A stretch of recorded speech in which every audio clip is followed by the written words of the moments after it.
ಬಂಧುಗಳೇ, ತಾಯಂದಿರೇ, ಎಲ್ಲ ಯುವಕ ಮಿತ್ರರ,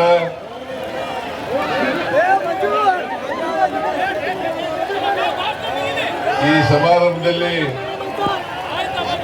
ಭಾಗವಹಿಸಿರ್ತಕ್ಕಂಥ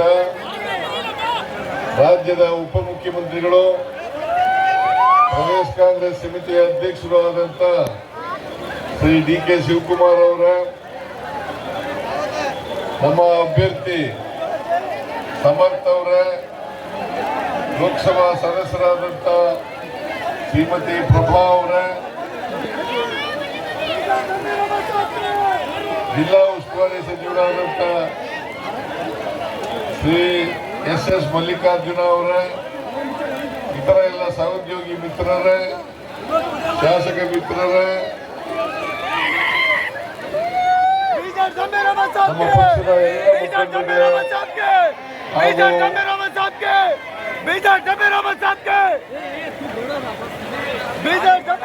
ಮಾಧ್ಯಮದ ಸ್ನೇಹಿತರೆ, ಮಳೆ ಬಂದಿದೆ,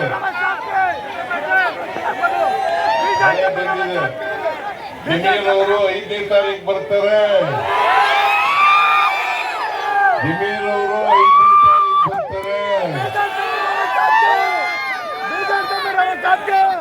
ಜಮೀರು ನಮ್ಮ ಮಂತ್ರಿಮಂಡಲದಲ್ಲಿ ಸದಸ್ಯರಾಗಿರ್ತಕ್ಕಂಥವರು,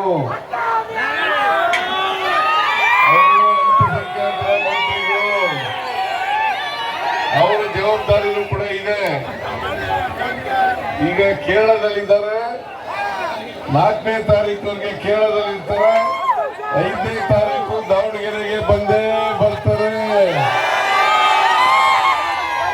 ನಾನು ನಿಮ್ಮಲ್ಲಿ ಮನವಿ ಮಾಡೋದೇನಪ್ಪಾ ಅಂತಂದ್ರೆ, ಕಾಂಗ್ರೆಸ್ ಪಕ್ಷ ಮಾತ್ರ ಈ ದೇಶದಲ್ಲಿ ಇರ್ತಕ್ಕಂಥ ಅಲ್ಪಸಂಖ್ಯಾತರನ್ನ ರಕ್ಷಣೆ ಮಾಡ್ತಕ್ಕಂಥ ಪಕ್ಷ ಕಾಂಗ್ರೆಸ್ ಪಕ್ಷ.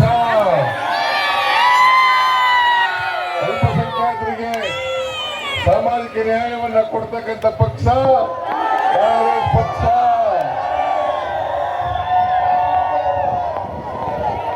ನಾವು ಸಂವಿಧಾನದಲ್ಲಿ ನಂಬಿಕೆ ಇಟ್ಕೊಂಡಿರ್ತಕ್ಕಂಥವರು.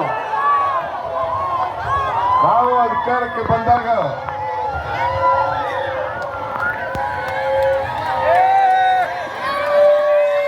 ಈ ಸಮಾಜದಲ್ಲಿರ್ತಕ್ಕಂಥ ಎಲ್ಲ ಜನರನ್ನು ಕೂಡ,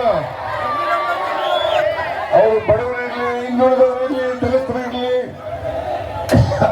ಅಲ್ಪಸಂಖ್ಯಾತರಿರಲಿ, ಅವರೆಲ್ಲರೂ ಕೂಡ ಸಮಾನವಾಗಿ ಕಾಣ್ತಕ್ಕಂಥ ಯಾವುದಾದ್ರೂ ಪಕ್ಷ ಇದ್ರೆ ಅದು ಕಾಂಗ್ರೆಸ್ ಪಕ್ಷ, ಅದು ನಿಮ್ಮ ಪಕ್ಷ. ಕರ್ನಾಟಕದಲ್ಲಿರ್ತಕ್ಕಂಥದ್ದು ನಿಮ್ಮ ಸರ್ಕಾರ. ಯಾರೇ ಏನೇನು ಕೂಡ ಕೇಳಕ್ ಹೋಗಬೇಡಿ, ಪಕ್ಷೇತರರಿಗೆ ಮತ ಹಾಕ್ಬೇಡಿ. ಇಬ್ರಾಹಿಂ ಅವರು ಅವ್ರ ಮಗನ್ನ ಹುಣಗುಂದದಲ್ಲಿ JDS ಇಂದ ನಿಲ್ಲಿಸಿದ್ರು. ಪರಿಣಾಮ ಏನಾಯ್ತು? CM